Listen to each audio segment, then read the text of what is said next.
All right, so we're diving deep today into uh, some billionaire buzz. Yeah. We're talking Bezos wedding rumors. Mhm. We've got excerpts from an article. Yeah. It's called Jeff Bezos and Lauren Sanchez's Wedding Rumors, Fact or Fiction. Interesting. And that is exactly what we're here to do today, is to try to separate fact from fiction. Yeah, for sure.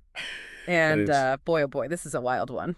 Yeah, what's really fascinating to me is just how quickly these rumors spread. Hmm. I mean, we're talking about a potential $600 million wedding extravaganza in Aspen. Oh, yeah.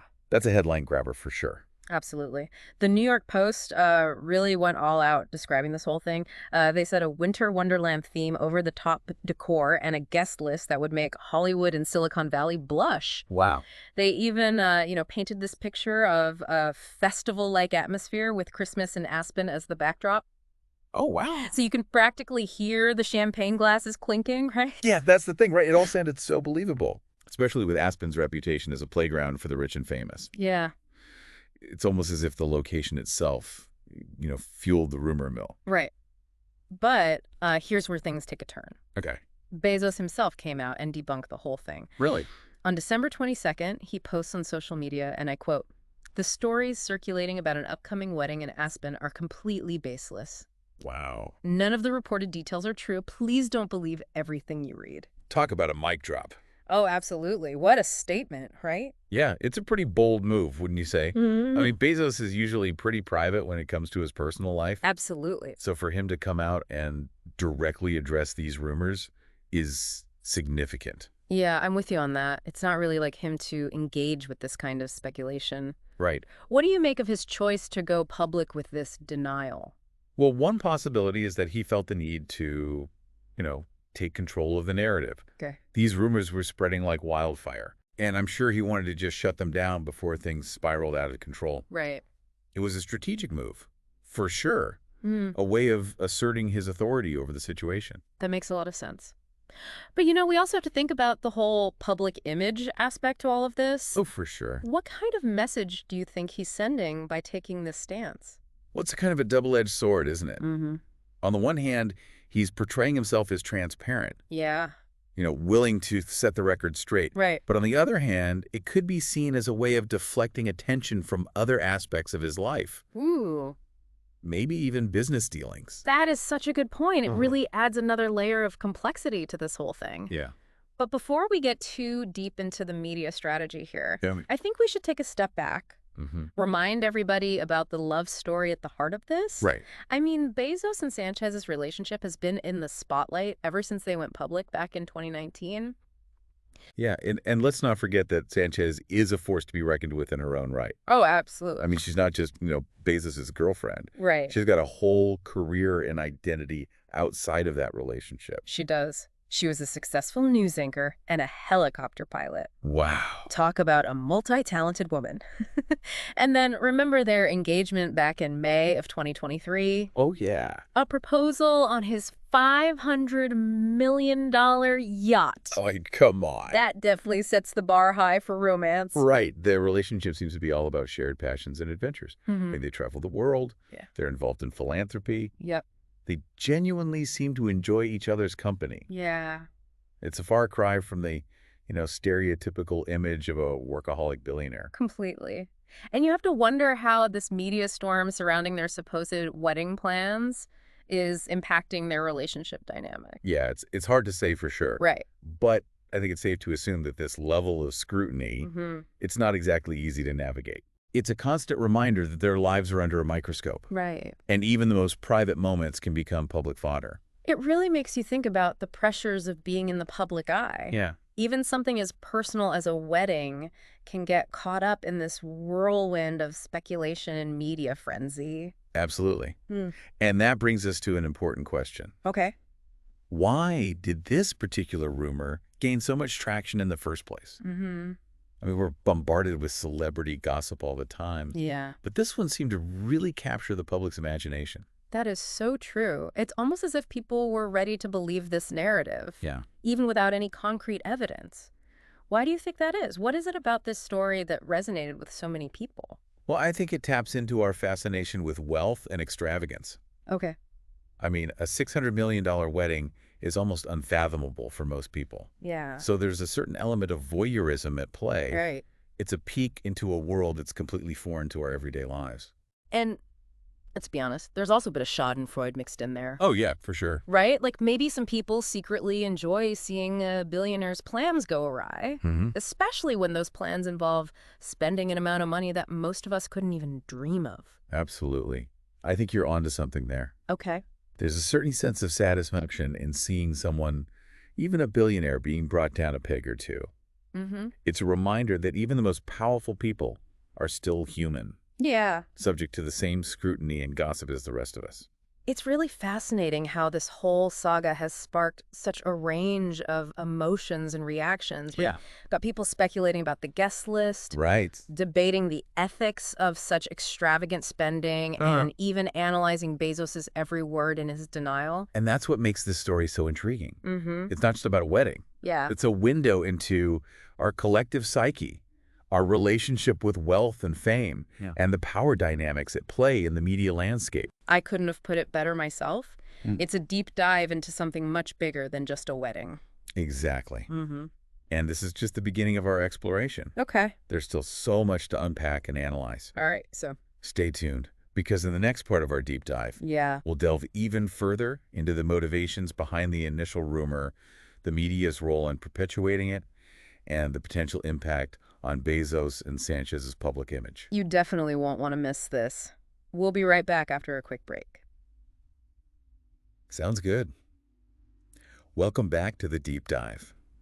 Before the break, we were talking about why this rumor spread so fast. Yeah. Makes you wonder if there was, something more at play here than just idle gossip. It really does. It's not every day that a story like this captures the public's attention to such a degree. Right. So I'm really curious to hear your thoughts on the role of the media in all of this. Do you think they played a part in fueling the fire?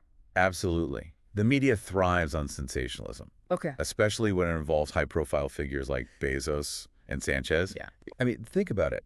A $600 million Aspen wedding. Oh, yeah. That's just the perfect recipe for, clickbait headlines and viral content. Right. And you can't deny the allure of peeking into the lives of the ultra-wealthy.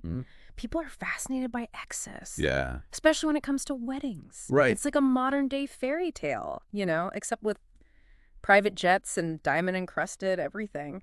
It's a chance for us to, escape from our own realities for a moment. Yeah. And imagine a world of limitless possibilities. Right. And the media, they know exactly how to tap into that desire. Okay. They use, really evocative language and imagery to paint this picture of opulence and extravagance. So it sounds like you're saying that the media might have had a vested interest in pushing this narrative, Yeah. even if it wasn't entirely accurate? It's definitely a possibility. Think about the financial incentives involved. Okay. The more outlandish the story, Yeah. the more attention it grabs, the more clicks and views it generates. Right. It's a cycle that just feeds on itself. That's a sobering thought. Yeah. It really makes you realize how easily misinformation can spread when there's a profit motor involved. Absolutely. Yeah. And it highlights the importance of media literacy. Okay. Being critical consumers of information and not just blindly accepting everything we read or see. So how do we navigate this, landscape of sensationalized headlines and viral rumors? Right. What can we do to be more discerning about the information we consume? Well, I think it starts with recognizing that the media is a business. Okay. And like any business, it's driven by profit. Yeah. So it's important to, question the motivations behind the stories we're being told. Okay. Ask yourself who stands to benefit from this information being out there. That's a great point. And I think it's also really important to diversify our sources of information. Don't just rely on one news outlet or social media platform. Right. Seek out perspectives from different outlets. Yeah. Fact check claims. Be wary of anything that seems too good to be true. I couldn't agree more. Yeah. And remember, just because something is widely reported Right. doesn't necessarily mean it's true. Yeah. It's always a good idea to do your own research. Form your own conclusions. It sounds like you're advocating for a more active approach to consuming news rather than just passively absorbing whatever is thrown our way. Absolutely. Yeah. We need to be engaged participants in the information ecosystem, not just passive recipients. Yeah. And that means asking questions, challenging assumptions, and thinking critically about the stories we encounter. This whole conversation has really shifted my perspective on how I approach news and information. Good. It's a good reminder that we can't just take things at face value. And I think it's also a reminder of the power of social media in shaping public opinion. Just think about the, sheer volume of comments and reactions this story generated online. Yeah. It's a prime example of how social media can amplify both truth and falsehood. You're right. It can be a breeding ground for misinformation, Yeah. but it can also be a platform for, holding those in power accountable. Uh-huh. It's a complex landscape for sure. Absolutely. Yeah. But it's a landscape that we all need to navigate. And the more informed we are, the better equipped we'll be to make sense of it all. Okay. So we've talked a lot about the media's role in all of this. Right. But I want to circle back to Bezos and Sánchez for a moment. Okay. How do you think they've handled this whole situation? Has it impacted their public image in any way? Well, as we discussed earlier, Bezos' decision to publicly deny the rumors was a bold move. Yeah. Some might see it as a sign of transparency, Right. a desire to set the record straight. Others might view it as, a calculated attempt to control the narrative and deflect attention from other matters. It's interesting how one single action can be interpreted in so many different ways. Yeah. It really depends on your perspective, doesn't it? Absolutely. Yeah. And that's why it's so important to consider all angles of the story. Okay. There's always more than meets the eye. So what's your take on how this has impacted their public image overall?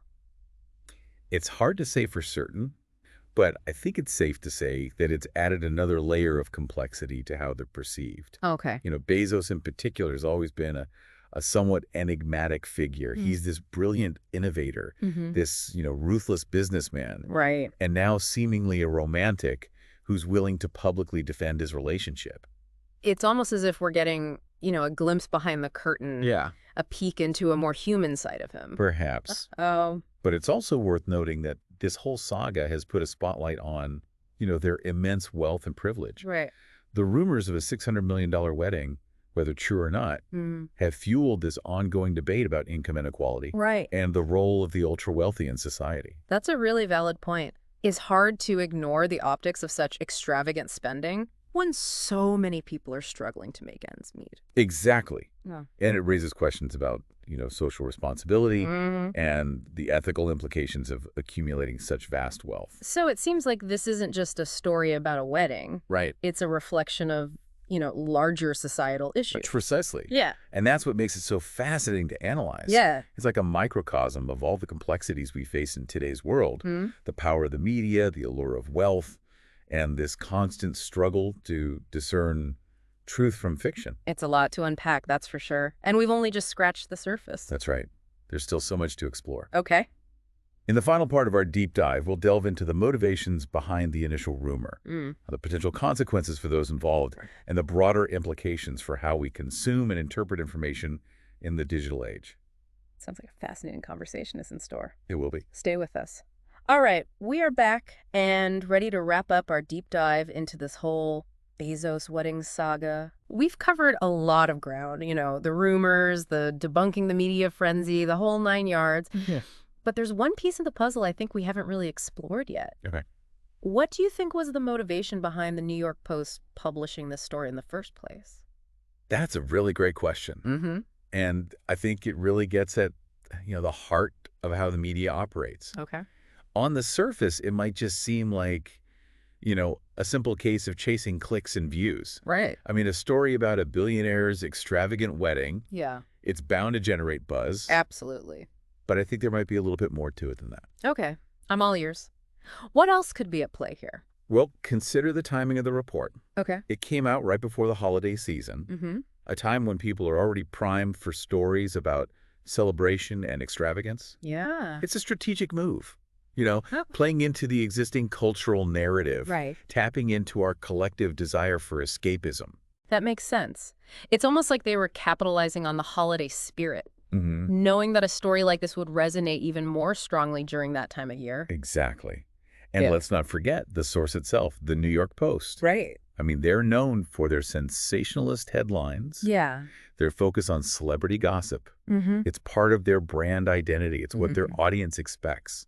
So you're saying that, publishing a story like this is almost in line with their editorial strategy? I think so. It's a way of staying relevant, Okay. generating buzz, Yeah. maintaining their reputation as a source for, the latest scoop, even if those scoops aren't always entirely accurate. It's a bit cynical, Yeah. but I guess it makes sense from a business perspective. Right. They're playing the game knowing that even a debunked rumor can still generate a lot of attention. Precisely. And in the age of social media, that attention translates into clicks and shares Right. and ultimately revenue. Mm-hmm. It's a cycle that feeds on itself. Yeah. It is a little disheartening to think that a major publication might prioritize profit over accuracy, Yeah.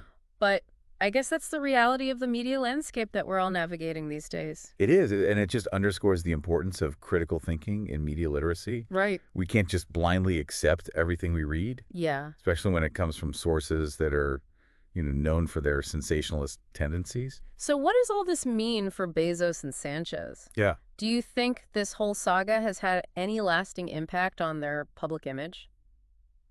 It's tough to say for sure, Right. but I do think that it's added a new dimension to how they're perceived. Okay. For Bezos, it's reinforced his image as a powerful figure who's not afraid to kind of control the narrative. Right. And for Sanchez, it's highlighted her resilience Yeah. and her ability to navigate the often treacherous waters of celebrity relationships. It's almost as if they've emerged from this whole ordeal even stronger, Yeah, more united in the face of adversity. perhaps. Hmm. But it's also worth noting that this whole story has, put a spotlight on the immense wealth and privilege that they enjoy. Right. And while some people might admire their success, others might view it with a more critical eye, Yeah. questioning, the ethics of such vast accumulation. That's a complex issue. Yeah. And one that's not going away anytime soon, I think. It's not. As the gap between the rich and the poor continues to widen, we're going to see more and more scrutiny of, those at the very top. Absolutely. And this whole Bezos wedding saga, whether it was true or not, has kind of become a symbol of that larger societal debate. It has. Yeah. It's a reminder that even the most seemingly trivial stories can reveal, deeper truths about the world we live in. Yeah, and it's those deeper truths that we should all be focusing on. Right. The next time you see a sensational headline, just take a moment to pause.